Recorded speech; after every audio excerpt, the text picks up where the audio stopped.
Guideposts, I'm Elizabeth Gray, and my story is about being a military spouse who is also an introvert and moves all the time. For my husband's career, 20 years at this point, we've moved 13 times. And as an introvert, it's really difficult for me to want to go outside of my shell to meet new people.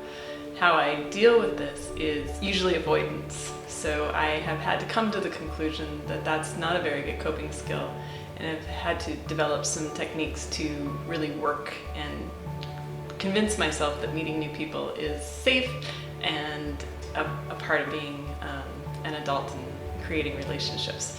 When I don't do that, the failures actually impact my children as well as my family. And so I've had to learn over the years that being isolated and being an introvert is not necessarily a great thing for our health.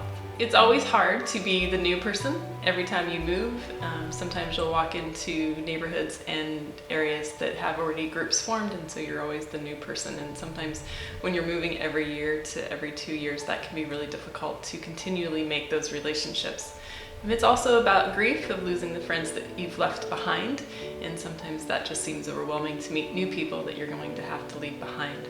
And so it's a lot of emotions that go into being a military spouse who has to move and lose her community every couple of years. And so to deal with that, you have to just keep an eye on just how you're feeling emotionally, but also work towards engaging others in the community who are in the same situation that you are.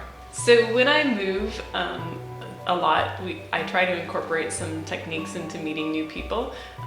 For one thing, I am really lucky that I'm employed and I have a connection through my work. As a licensed clinical social worker, I'm really blessed that we have some professional organizations in most communities that allows me to meet with other professionals and like-minded individuals. And so through my work, I always find other people to meet.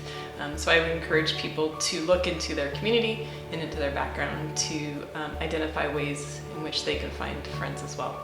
Other ways is to keep an eye on what my kids are doing and meet those parents. Obviously we have something in common through our children, and so that means really just getting out and playing in our neighborhood and meeting our neighbors through our kids is a great way. Another thing that I do is just keep my friends that I do have and let them know that I'm in a new location, and really work on creating or engaging their friends to become my friends. Usually that happens through social media. You have to have faith every time you move to know that everything is going to work out, and so I look towards that faith to just highlight my own abilities and my worth, and hope that I can bring and share me with other people, and I have to remember that that is possible.